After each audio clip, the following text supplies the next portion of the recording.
What if I told you there was one opening you could play as black against literally anything white does on move 1, or really in the opening, whether it's one e4, one d4, one c4, one knight f3, anything white does, you can play this one opening, and this one opening is going to be the move 1 d6. You can play this as black and get a great game against literally any setup by white right out of the opening, and in this video I'm going to show you exactly how to do that. Now, let's say white goes 1 d4 and then 1 e4. You can play either 1 d4, 1 e4, or 1 e4 and then d4. Either way, white is getting those 2 pawns out in the center of the board. And what are we going to do as black? Well, we are going to start with the move knight f6, putting pressure on the pawn on e4 right away. This is very, very important. And now, the key benefit of this move d6, it controls the e5 square, and that makes it very, very hard for white to go e5 right here. Now, compare this to, say, the Alekhine's opening after, say, 1 e4 and then knight f6, where black goes knight f6 without the move d6 inserted. In that case, white can go e5 right away, chasing the knight and getting a great game. For example, e5, knight d5, and then white can even go for the move c4, chasing the black knight again on move 3. So this all shows why the move d6 for black is just so important. So let's go back to where we started. d4, d6, and then e4, and then of course the move knight to f6 from black. Now, let's say white actually goes e5 right away here. It turns out this is a huge mistake from white, as black here can simply trade on e5, d takes e5, white's going to trade back, d takes e5, and then look at this, the queens are exposed on the d file. Black can swoop in, trade queens on d1, queen takes d1 is going to be our weapon of choice. The king must take back, there's literally nothing else white can do,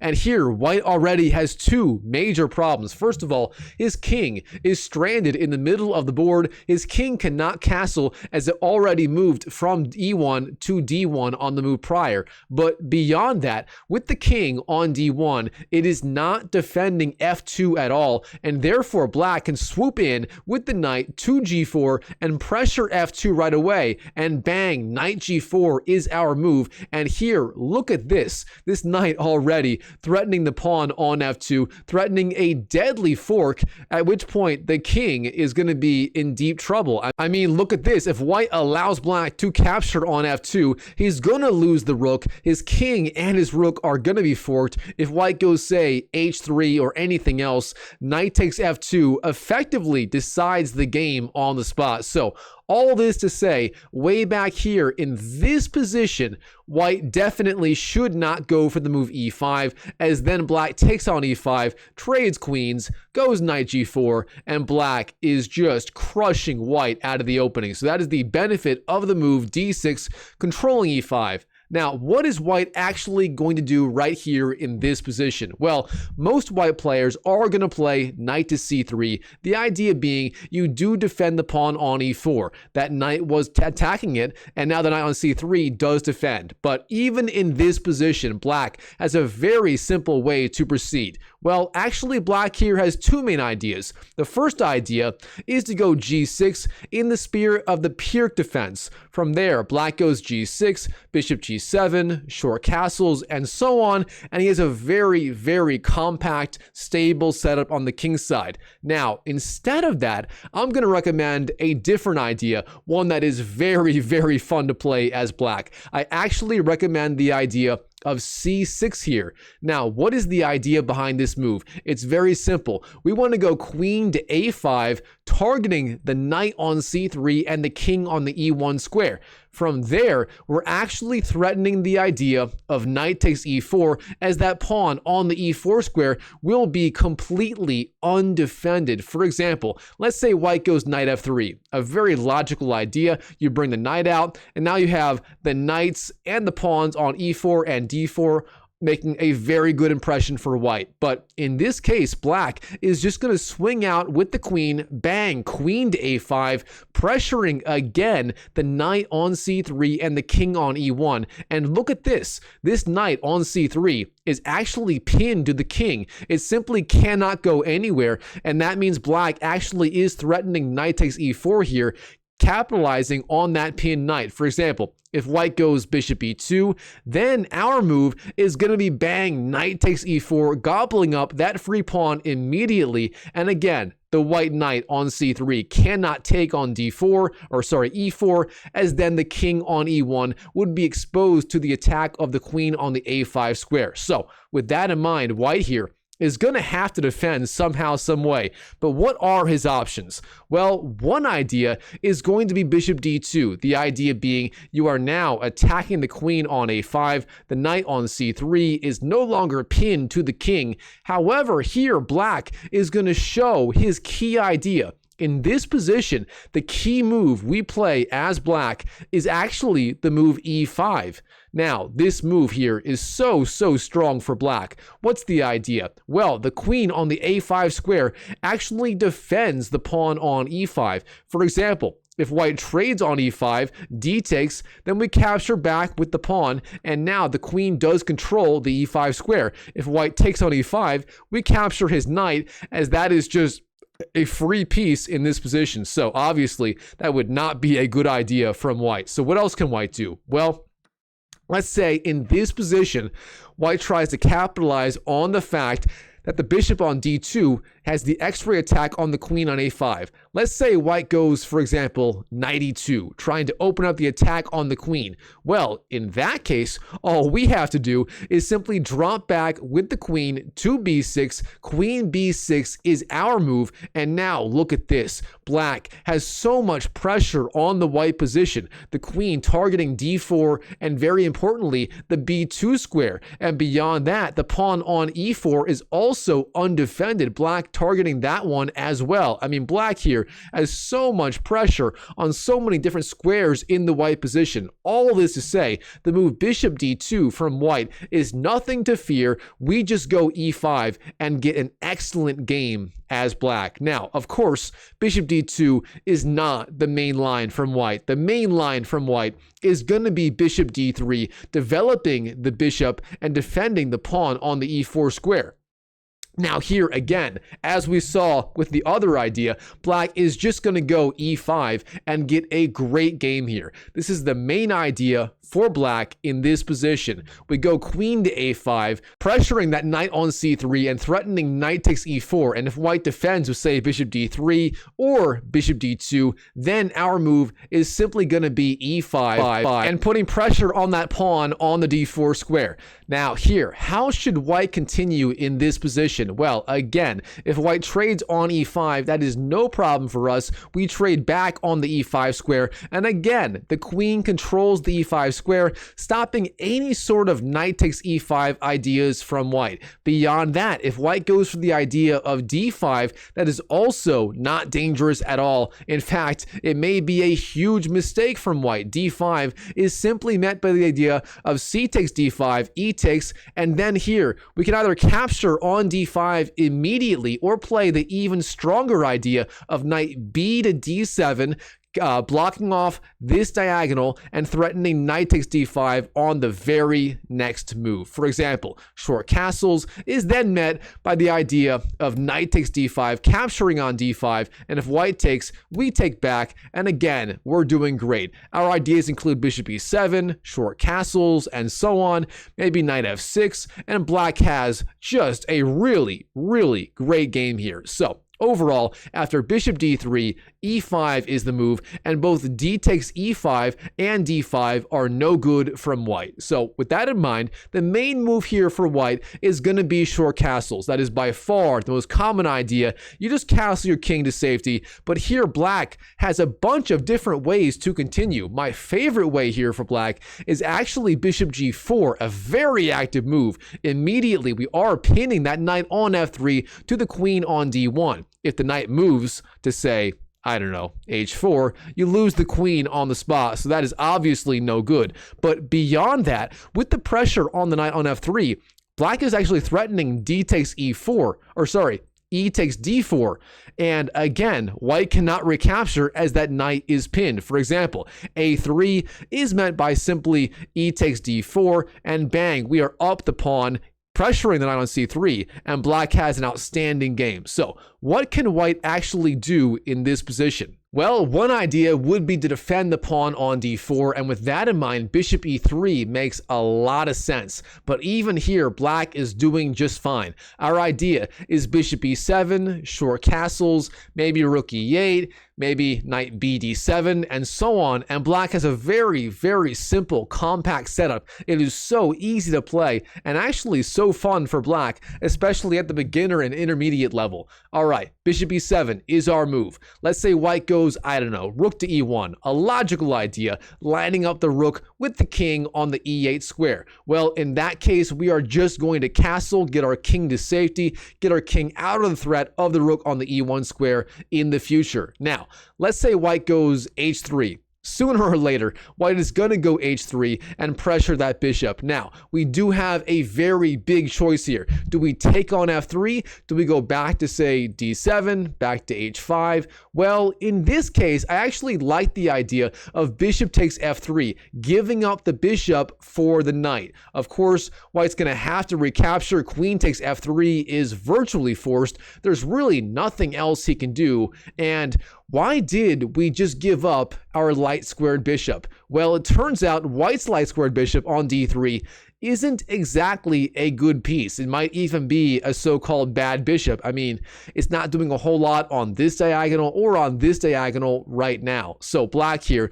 is perfectly fine. For example, we can trade on d4, e takes d4. If white takes back, then simply knight bd7 is a great move. And look at this. Black is threatening knight e5 or knight c5. Beyond that, black can simply go rook to e8, bishop f8, and so on. I mean, black has so many different ways to proceed here, so many ways to get a great game. For example, if white goes knight e2, we just go rook e8, and if white goes rook a d1, then bishop f8 is a great move, opening up the scope of a rook on the e8 square, and again, black is doing simply outstanding. All this to say, if white does play the strongest move right here in this position after queen to a5, and that is bishop d3, we can just go e5 immediately and get a great game. Again, our idea is bishop e7, short castles, maybe bishop g4. I mean, you can play it or not play it. Either way, black is doing just fine here. So overall, if white goes for the e4, d4 setup, this idea of the very fast c6 and then queen to a5 is actually a lot of fun for black, and it's actually a reasonably strong way to play for black in this position. All right, what if white doesn't go for the e4, d4 setup? What if after, say, d4 and then d6, what if white goes c4 in the spirit of the queen's gambit opening? I mean, a lot of 1d4 players will go 1c4 here. Well, in that case, black has a lot of options here, a lot of different ways to proceed. I recommend first, knight f6, controlling e4. Now, of course, if white goes e4 here, that drops a pawn. We can simply take the pawn. Knight takes e4 is a very good move here, and white is going to regret going e4 so fast. Now, what else can white do? Most white players here are going to go knight c3. That is the most common idea from white. White is controlling e4, setting up the e4 break in the center of the board. Now, as black, in this position, we have two main ways to proceed. Again, we can go c6, intending a very fast queen to a5. That way of playing is very, very playable. But beyond that, we can also go for a king's Indian defense setup with the move g6, intending bishop g7, short castles, and so on. And black, again, will have a great game either way. And in this video, let's cover both of these options. Let's say black goes c6 here. A very good idea. Again, queen to a5 is going to be our idea out of the opening. And white's going to go e4, a very common idea in these 1d4 openings, trying to gain space in the center of the board. In that case, queen to a5 is our idea. Again, pinning that knight on c3 to the king on the e1 square. And again, if white goes, say, I don't know, knight f3, he simply loses a pawn on the spot to knight takes e4, and here black is already dominating out of the opening. Now, let's say white does defend. He goes, say, bishop d3. In that case, again, our idea is going to be e5, gaining space in the center. And here, black can simply continue bishop e7, short castles, and so on. And black is getting a great game. Now, what if white goes d5, gaining space here? Well, in that case, we can actually go knight to a6, threatening knight c5. That is the space that white left behind. With his pawn on d5, not on d4, this c5 square becomes very, very weak, and the idea of knight c5 threatening knight takes d3 becomes a very, very attractive option. For example, let's say white goes bishop d2, threatening various discovered attacks on the queen on a5. In that case, we just drop back, queen c7. Again, we continue developing, and black is doing absolutely fantastic. Here is one sample line. Let's say white goes knight g to e2, threatening short castles, trying to develop his kingside. In that case, bishop e7 is our move, once again, threatening short castles as well. Now, both sides can castle, castles, and castles. And here, white may want to go knight g3. Well, in that case, we can actually go bishop g4 immediately. We saw this move in the other line. We threaten the queen, and if white goes f3 trying to defend, this move actually weakens all of these dark squares in this position. Black can just drop back to d7. Bishop d7 is our move, and later in the game, we may want to go queen b6, threatening the king on g1 and the very weak pawn on b2. Overall, black can get an outstanding game with this very, very simple line, whether white goes 1d4 and then e4, or say 1d4 and then c4 and only then e4. Either way, black can get a great game with this setup. Now, of course, a more attractive option for a lot of black players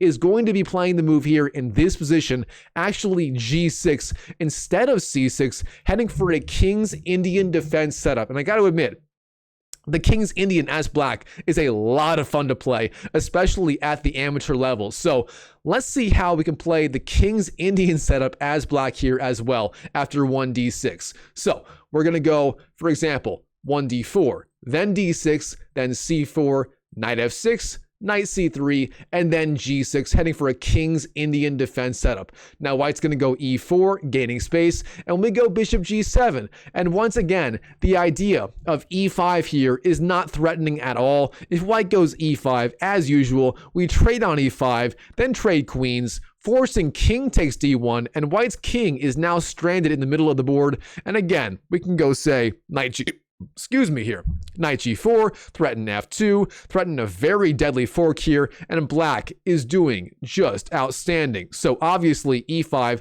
not a very good idea at all. What else can white do? Well, it turns out in the King's Indian defense opening, white has many, many ways to proceed. For example, you can go f4, the 4 pawns attack, f3, the same-ish variation, the idea being you want to get a very, very big pawn center either way. I can also go knight f3, intending, for example, bishop e2, and then short castles. This is the classical variation. It's a very, very strong setup, and it might actually be white's strongest setup overall. Of course, there are other ideas. White can go knight f3 and then h3, the Makhachkov variation, very, very strong. White can go, say, bishop e2 and then say bishop g5, the Averbach variation, and even my favorite variation as white, that is the one where you go bishop e2 and then bishop to e3. The idea being you're actually threatening a very, very fast h4 and then h5 in many, many lines. This line for white is a lot of fun to play, but of course, black here should be just fine if he plays correctly. Now, let's look at a few of white's most popular and most dangerous options. Let's say white goes the move f4, the 4 pawns attack, obviously because white has 4 pawns on the 4th rank, and white is potentially threatening an e5 advance at some point, which could be very, very strong. All right, here as black, we are going to simply castle on the king side, short castles against almost anything white can do. Again, bishop g7 and then short castles is going to be our plan. Now here, the strongest move from white is actually knight f3. You don't want to go e5 too fast as white. Instead, you do want to develop a little bit. And here, white's main idea is going to be bishop e2 and then short castles and then threatening e5. All right, here as black, how do we want to proceed. A lot of times in the king's Indian defense, you do want to go e5, fighting for control of the center right away. But of course, white here, he has so many pieces controlling e5. You don't want to do that right away. Instead, I'm going to recommend the other idea of c5, counterattacking on the queen side and still threatening the pawn on d4. And c5 against the 4 pawns attack actually works very, very well for black. Let's say, for example, white captures on c5, d takes c5.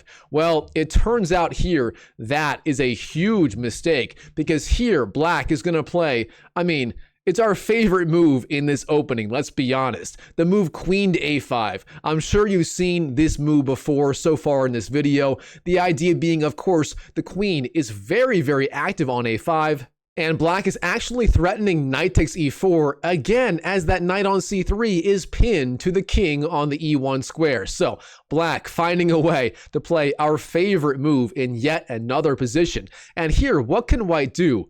Let's say white trades on d6, c takes d6. It looks logical. After all, you won 1 pawn. Now you win 2 pawns. What could be wrong about that? Well, it turns out c takes d6 is a massive mistake, and black is going to show the strength of his position. He's going to unwind with the very powerful idea of knight takes e4, jumping in with the knight. And now we have 1, 2, 3 pieces all honing in on this knight on c3, and to make things worse, that knight is pinned to the king on the e1 square. That knight literally has nowhere to go here. So what can black do? Well, let's say he goes d takes e7, counterattacking on e7, pressuring the rook on the e8 square.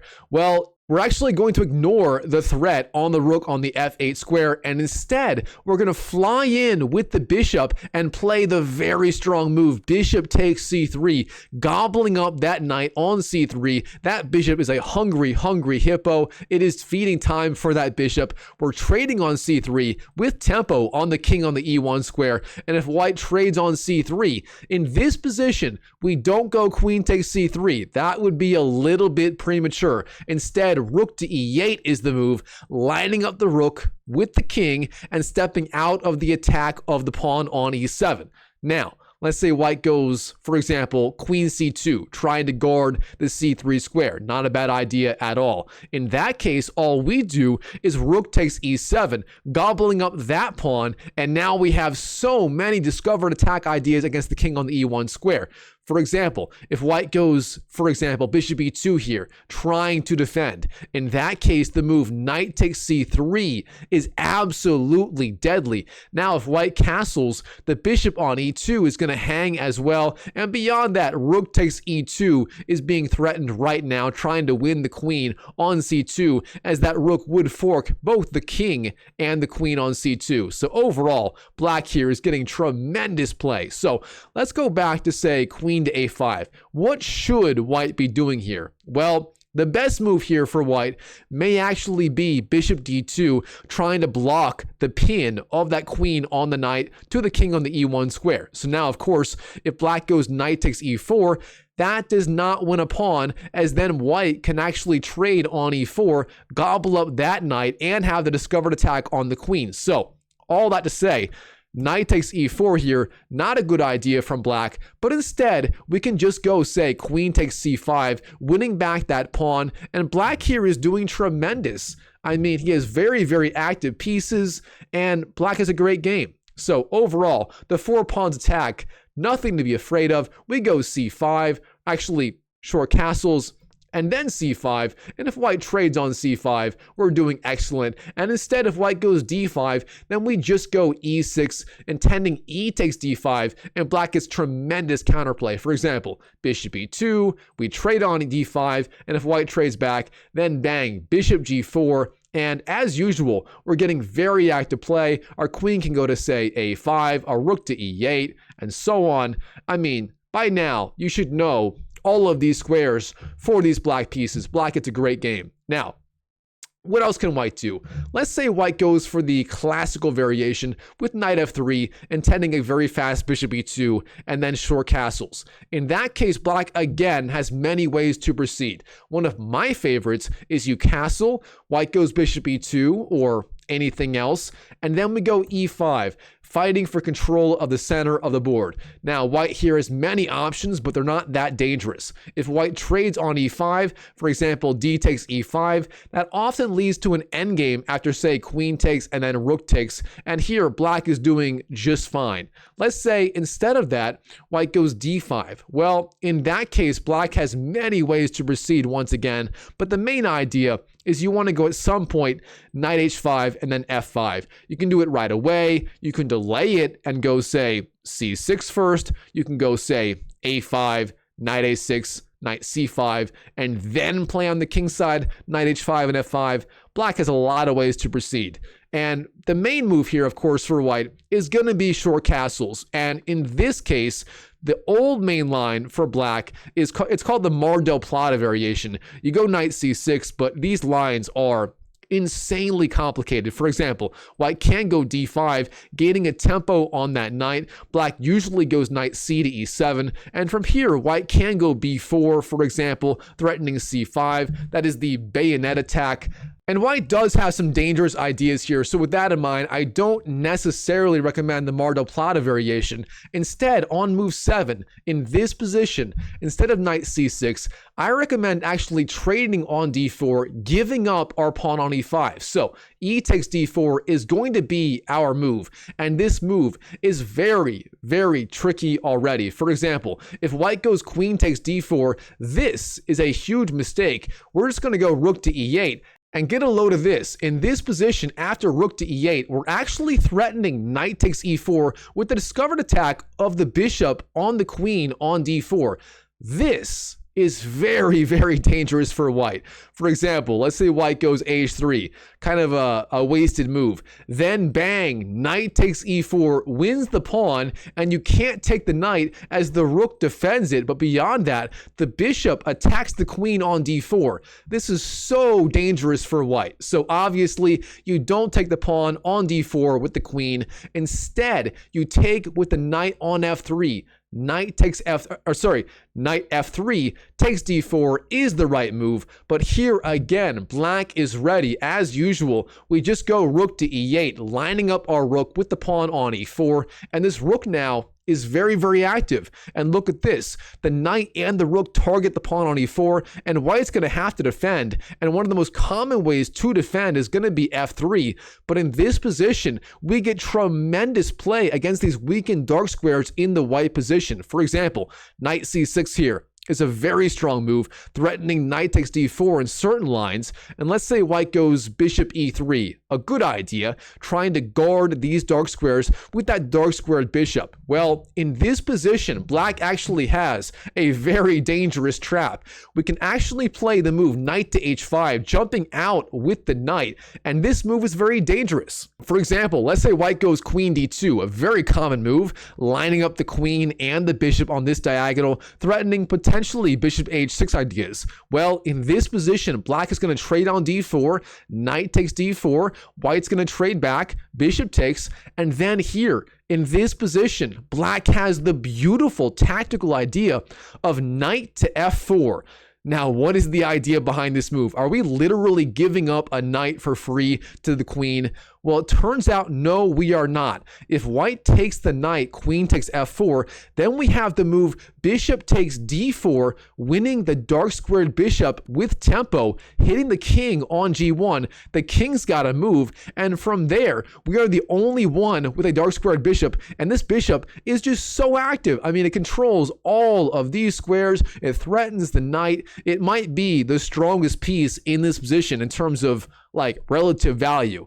So overall, that is not a good idea from white at all. You do not want to go queen takes f4. Not a good idea at all. Instead, most white players here are going to go bishop takes g7, trading off those dark squared bishops. And that is a good achievement for white. However, here as black, we are not going to go king takes g7 right away. Instead, we have a beautiful idea that in many cases can actually decide the game on the spot. We're going to play the move queen to g5.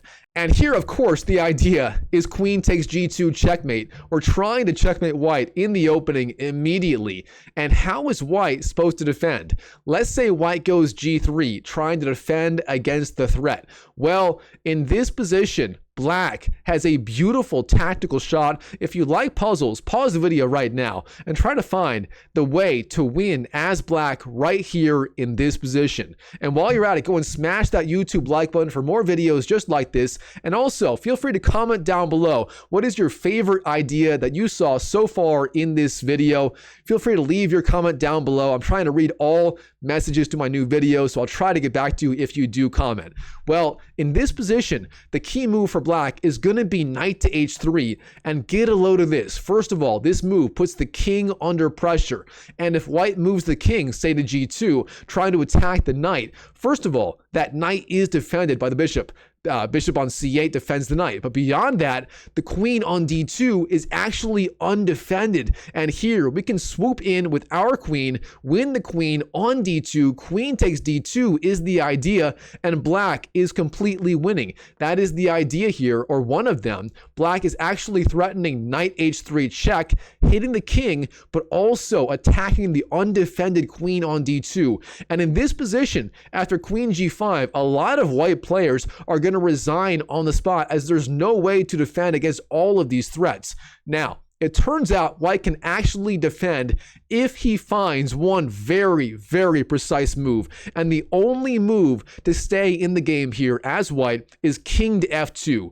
Now, what is the idea behind this move? It's very simple. If Black goes knight h3 with the discovered attack on the queen on d2, and of course, the check against the king, in this position, white can actually go king d1. He's defending the queen with the king, and somehow white managed to untangle, and white is basically winning here. So instead of that, instead of the idea of, for example, knight h3, here in this position, all you have to do as Black is simply capture the bishop on g7. King takes g7 is the move, and if white goes, say, queen d4, targeting the king on g7, then queen to e5 is a very simple defense, and Black is doing just fine. So that covers the classical variation. What about, say, the same-ish variation with the move 5f3. This move is very, very strong for white. The idea being you go f3, bolster the pawn on e4, and you get this giant pawn mass of pawns in the center of the board. And it's a little bit intimidating. I mean, after all, white has so much space, so much central control, but don't worry, Black here still has a lot of different ways to defend. Here, all you have to do is go short castles, and let's say white goes bishop b3. That is the most common move from white here. The idea being you are trying to clamp down on that c5 square and stop the c5 advance from Black. And beyond that, white may want to go, for example, queen d2, bishop h6, White has many different ideas here. Well, it turns out in this position, even though white is trying to stop the c5 advance from black, black can actually go c5 anyway. It turns out here, c5 is a very strong move in this position. Black is actually playing a pawn sacrifice. If white wants it, he can trade on c5 twice. D takes c5, D takes, and then, for example, trade rooks. Queen takes, rook takes, and then win the pawn on c5. Bishop takes c5. And at first glance, black is simply down a pawn in this position. But it turns out black has tremendous compensation for the pawn. It's actually black who is starting to take over here. For example, all we have to do is, first of all, knight c6, bring yet another piece into the game. And now white, look at the pawn on f3. That pawn stops the idea of knight f3. If that pawn was on f2 right now, white would have a massive advantage, but it's not on f2, it's on f3. And that means knight f3 is not a viable way to develop. Let's say white goes, for example, knight g to e2, trying to bring his pieces out into the game. In that case, what we do is knight d7. A strong, multi-purpose move. We hit the bishop, but we also open up the scope of our bishop on g7. And now look at this. All of our pieces are coming to life immediately. Let's say white goes bishop b3. In that case, knight d to e5 is very strong. We target the weak, undefended pawn on c4 with our knight. And here, there are so many traps that white must avoid. Let's say he goes b3, trying to defend. That would be a massive blunder, as here, black can simply jump in with his knight to d3. Knight d3, we hit the king. And look at this, our bishop on g7, it comes to life. It targets the knight. And where is the king going to go? You can't go to f2 as the knight controls that square. So you have to go to, say, d2. But here, the rook on d8 has the discovered attack on the king. We can go knight f2, hit the king with our rook, and also hit the rook on the h1 square. This is so dangerous. The king has to move, but then you gobble up the rook on h1. Knight takes h1, and black here is just completely winning, being up an entire rook. So, obviously, after white goes bishop e3 in the same-ish, c5 is a fantastic move. And if white trades on c5 and tries to win the pawn, black, I mean, that is just music to our ears. Black can simply take over in that position. Now, of course, d takes c5 is not the strongest move for white here. One of the better moves is d5, gaining space. And now look at this. White has 1, 2, 3, 4 pawns in the center of the board on light squares. But don't worry, black has many ways to counterattack here.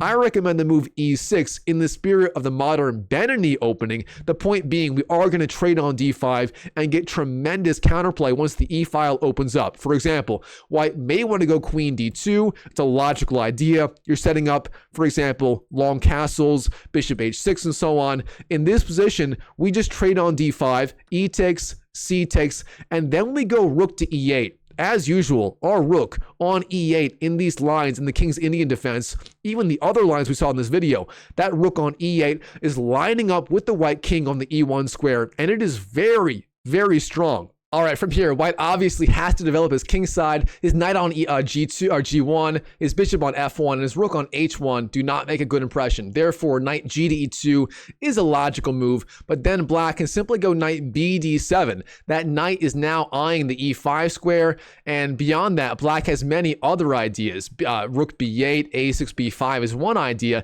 and black may even want to go h5, h4, expanding on the king side.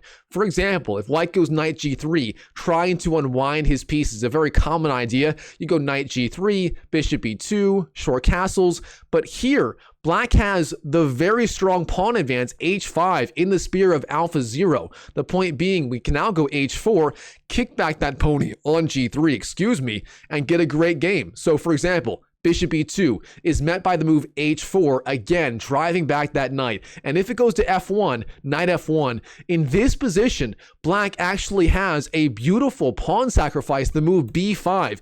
This move right here can be played without any further preparation. The idea being, first of all, black's threatening b4, driving back that knight on c3. If black can get the b4 move in for free, black's going to be doing excellent. But beyond that, if white takes the pawn with, say, bishop takes b5, then we play our favorite move in this opening once again. That is the move queen to a5. Again, the queen becomes so active on this a5 square. It pressures the bishop, but beyond that, black's threatening rook b8, at which point rook takes b5 would actually be a legitimate threat. And beyond that, if the bishop moves, let's say white goes bishop e2, trying to retreat, then rook b8 is very strong, pressuring b2 once again, and black is tremendous play here. So overall, in the King's Indian, after d6, then heading for the King's Indian defense, whether white goes for the classical variation with knight f3, bishop e2,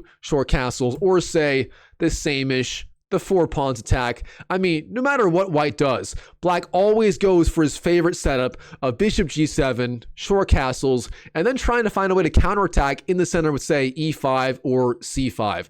No matter what white does, black is always going to have ways to fight back in the center. So, to review, whether white goes for a setup with, say, 1 e4 and then intending d4, or if white goes for a setup of, say, d4, intending c4, knight c3, and e4. Either way, black has so many ways to fight back, to fight for the initiative out of the opening with this move 1d6, and you truly can play it against literally anything white does. Even if white goes for, say, the English opening with 1c4, you can go d6, and if white goes g3, you can go, say, g6, or knight f6, or even e5 right away, fighting for control of the center. Same thing with knight f3. If white goes, say, one knight f3, then you can go, say, d6, and if white goes g3, again, you can go knight f6, g6, bishop g7, or you can even go e5, again, fighting for control of the center of the board right away. No matter what white does, you can always start 1d6 and then go from there, either a King's Indian style setup or even the other one with knight f6 and then c6, queen to a5, e5, and so on. I mean, either way, black has so many ways to play this opening 1d6, and you truly can play it against literally anything white does, making this effectively the only opening you need at the amateur chess level to reach your chess goals, even if it's reaching 1,500, even 2,000 ELO online is achievable with this one simple opening. All right, Chess YouTube, hope you enjoyed the video. If you did, please do me a huge favor, smash that YouTube like button and comment down below what is your favorite part of this video, favorite idea from black, favorite opening to play against. Let me know down below. I am doing my very best to respond to all comments. And by the way, if you want to challenge me directly online, the link is in the description below for my live chess.com account. You can challenge me right there. And if you want to learn directly from me, I've got a new course/community/group coaching program. It's all 100% free. Again, the link is also down there in that description. So check it out if you want to work directly with me and reach your chess goals that much faster. And I'll see you in the next video.